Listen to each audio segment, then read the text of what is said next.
Sanjay maths and science એકેડેમીમાં બધાનું સ્વાગત છે. આજે આપણે પ્રકરણ 11 વિદ્યુત વિશે વાત કરીશું અને એમાં પણ એક બહુ જ મહત્વનો ટોપિક છે ઓહમનો નિયમ, જે ઇલેક્ટ્રિસિટીને સમજવા માટે ખૂબ જ જરૂરી છે. તો આ ઓહમનો નિયમ છે શું અને એને એકદમ સહેલાઈથી કાયમ માટે યાદ રહી જાય એ રીતે કેવી રીતે સમજી શકાય?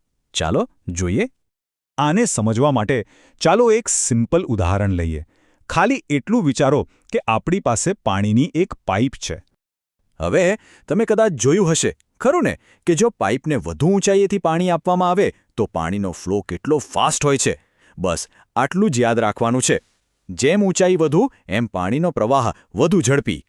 બસ આ જ વસ્તુ સેમ ટુ સેમ એક ઇલેક્ટ્રિક સર્કિટમાં પણ થાય છે. ખરેખર એ જ સિદ્ધાંત છે. આ જે સંબંધ છે ને, એને જર્મન વૈજ્ઞાનિક જ્યોર્જ સાયમન ઓહમે વ્યવસ્થિત રીતે સમજાવ્યો. એમણે કહ્યું કે જો તાપમાન અચળ રહે તો કોઈપણ વાહકમાંથી જે વિદ્યુત પ્રવાહ પસાર થાય છે, એટલે કે I, એ તેના બે છેડા વચ્ચેના વિદ્યુત સ્થિતિમાનના તફાવત એટલે કે Vના સમપ્રમાણમાં હોય છે. સિમ્પલ. એટલે ગણિતની ભાષામાં આપણે કહી શકીએ V પ્રોપોર્શનલ ટુ I. મતલબ સીધી વાત છે, જો તમે V એટલે કે દબાણ વધારશો તો I એટલે કે પ્રવાહની ગતિ પણ વધશે. એકદમ સિમ્પલ. તો ચાલો આ ત્રણ દોસ્તોને બરાબર ઓળખી લઈએ. વોલ્ટેજ એટલે કે V એ છે ઇલેક્ટ્રોનને ધક્કો મારતું દબાણ. પ્રવાહ એટલે કે I એ છે ઇલેક્ટ્રોનની ગતિ. અને અવરોધ એટલે કે R એ છે પ્રવાહને રોકતી અડચણ. દબાણ, ગતિ અને અડચણ. અને આ ત્રણેય ભેગા થઈને ઓહમના નિયમનું ફેમસ સૂત્ર બનાવે છે V બરાબર I ગુણ્યા R. યાદ રહી ગયું? વોલ્ટેજ એટલે પ્રવાહ અને અવરોધનો ગુણાકાર. સારું, પણ આ જે અડચણ છે એટલે કે અવરોધ, એને માપવો કઈ રીતે?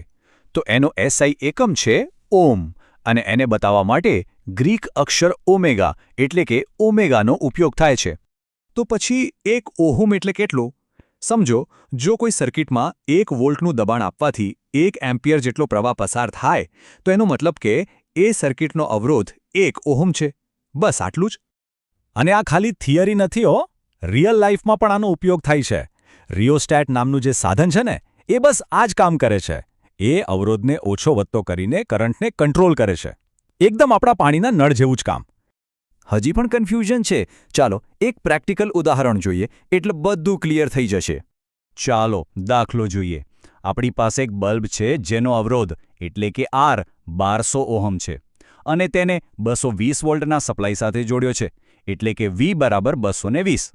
તો આપણે શોધવાનો છે પ્રવાહ એટલે કે I. સૂત્ર તો યાદ જ છે, V બરાબર IR. તો I શોધવા માટે શું કરવું પડે? I બરાબર V/R. બસ કિંમત મૂકી દો. 220 ભાગ્યા 1200. જવાબ શું આવ્યો? 0.18 એમ્પિયર. જોયું કેટલું સહેલું છે? તો આખા વિડીયોનો સાર શું છે? બસ આટલી વાતો યાદ રાખવાની છે. પહેલું, સૂત્ર V IR, જે વોલ્ટેજ, પ્રવાહ અને અવરોધને જોડે છે. બીજું, વોલ્ટેજ વધશે તો પ્રવાહ પણ વધશે. ત્રીજું, જો અડચણ એટલે કે અવરોધ વધશે તો પ્રવાહ ઘટશે. અને ચોથું, આ નિયમ ઇલેક્ટ્રિક સર્કિટને સમજવા માટેનો પાયો છે. પણ એક સવાલ મનમાં થાય, શું એવા પણ કોઈ પદાર્થો હોઈ શકે જે આ ઓહમના નિયમને માનતા જ ના હોય? આના વિશે જરૂર વિચારજો. આશા છે કે ઓહમનો નિયમ હવે તમારા માટે એકદમ સ્પષ્ટ થઈ ગયો હશે. જો તમને આ સમજૂતી ગમી હોય અને આવા જ બીજા ટોપિક્સ સરળ ભાષામાં સમજવા હોય તો અમારી ચેનલને લાઇક, શેર અને સબસ્ક્રાઇબ કરવાનું ભૂલતા નહીં. ફરી મળીશું એક નવા વિષય સાથે.